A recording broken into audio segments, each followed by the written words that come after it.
their academic tasks within the last 30 days. Okay? For your research instrument, I think that will be kuan ka ng um, dwell, i-dwell na siya ni Ma'am Algontin. For your interpretation table, level of utilization for AI tools, okay, dependency. All right. So the least score that they can get is 15, correct? Yes, ma'am. Okay, so in your interpretation table, this must be from highest to lowest. Okay, so please edit this one. Uh, the score range at the beginning must be the 45 to 60 ninyo, and then the lowest one is at the bottom. Okay? Hello? Yes, ma'am. Yes, ma'am. Yes, ma'am. For your pilot testing, you are going to, why only 20 or 20 respondents? Why only 20? So 10 Kabuk MT and 10 MAR-E. Yes, ma'am. Okay. I think there are a lot of first year and MT and MAR-E students. So maybe we can make this 15-15. So 15 MT and 15 MAR-E students. Okay? And then please keep in mind that those 30 students in your pilot testing will not be included in your actual data gathering respondents. Okay? Then, Yes, ma'am. as for the treatment of data, okay. No need to place the formula of standard deviation. No, do not also use bullet forms. No, in your explanations. Um, simply create your paragraphs lang when you are explaining something. Okay, this is who did this one, no? So, dili ni siya listahan. Okay? And then, for your ethical considerations, kindly contextualize it to your study, no? So, the principles of beneficence, non-maleficence, autonomy, and justice are not here. Only one non-maleficence lang kung nakitaan. So, dapat aka na siya 4. No, each has a paragraph, and then explanations are contextualized to your topic. And then, as for the definition of terms, okay, yes, wala gani na nabutang ang inyong name, no, or probably Sir Villa will change the some of the terms in your title. So those terms or those SOP variables, no, that must be placed here as well and include operational definition. Okay. For your references, are you using Zotero? Yes, ma'am. Okay, you're using Zotero. All right. I will be adding more kuan ka ng mga suggestions and comments, especially sa inyong appendices and your formatting. So just look at it after your proposal hearing. All right? Do you have any questions? None so far, ma'am. None so far, ma'am.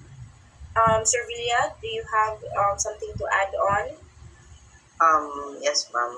I was actually about to make changes no on their title because wala baya sa ilang title ang katong utilization no?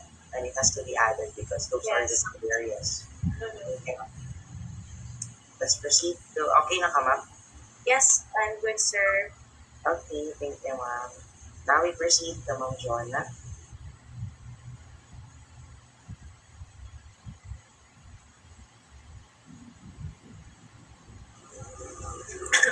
Alright, good afternoon, researchers. My task is to check your theoretical background as well as your research tool. Alright, let's start with your theoretical background. Now, in introducing your anchor theory or your supporting theories, you have to mention the complete name of the proponents, alright? So do not just mention the family name, okay? So you have to include their first name, alright?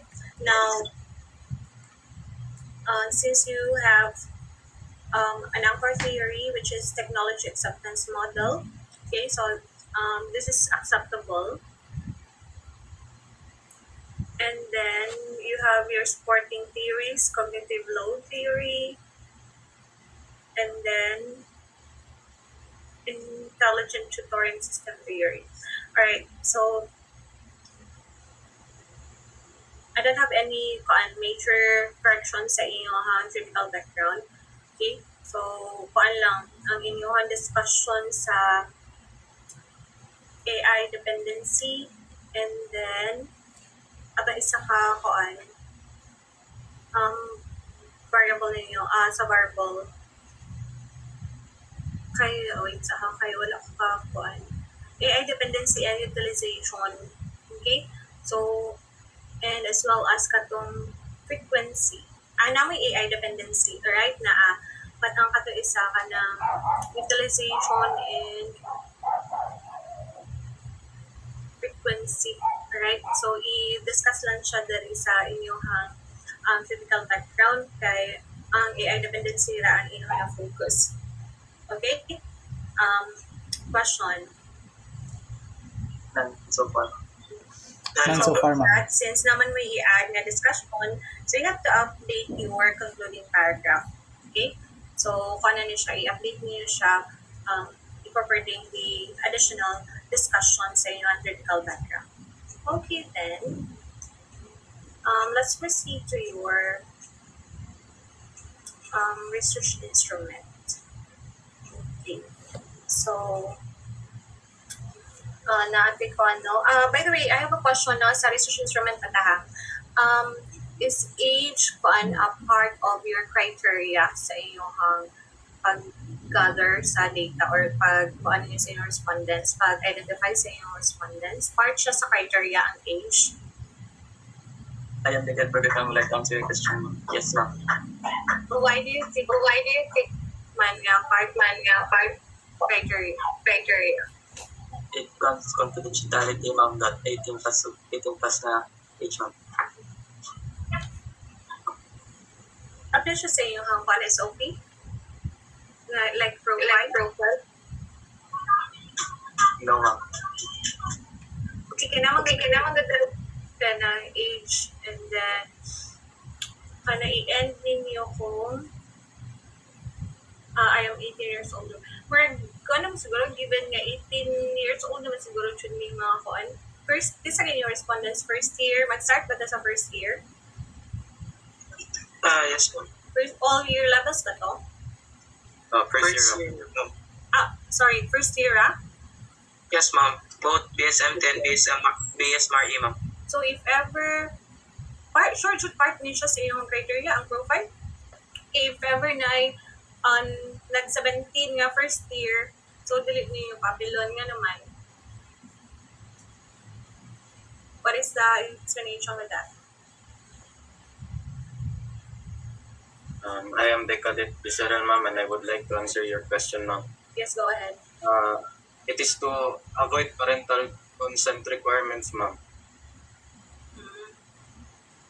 Mostly ba sa, dali ako makakuha.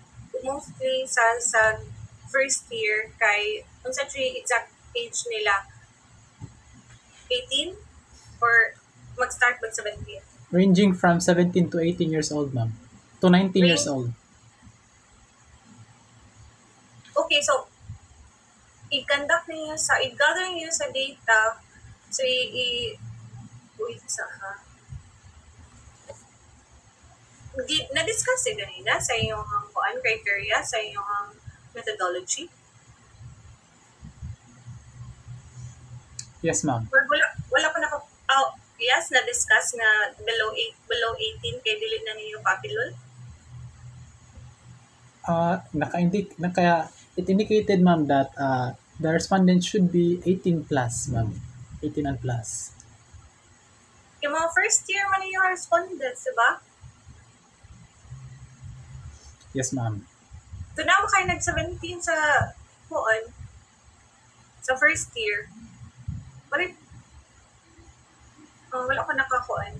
Wala ko yung wala ko naka-follow ganina kung i-discuss ba nga ang criteria sa iyong respondents, no, inclusion criteria, dapat 18 years old siya and above. So, below 18 nga, first year, dili siya pwede mo appeal sa inyong study or take part sa study or dili siya labot as respondent. Wala ko naka-follow sa ganina anak. Na-discuss na siya? Yes, ma'am. Nasa sa slide. Sige.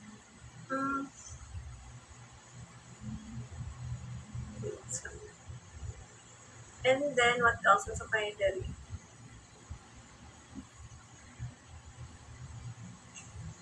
Okay, sige. Frequency raman ang question number 1. And then, for question number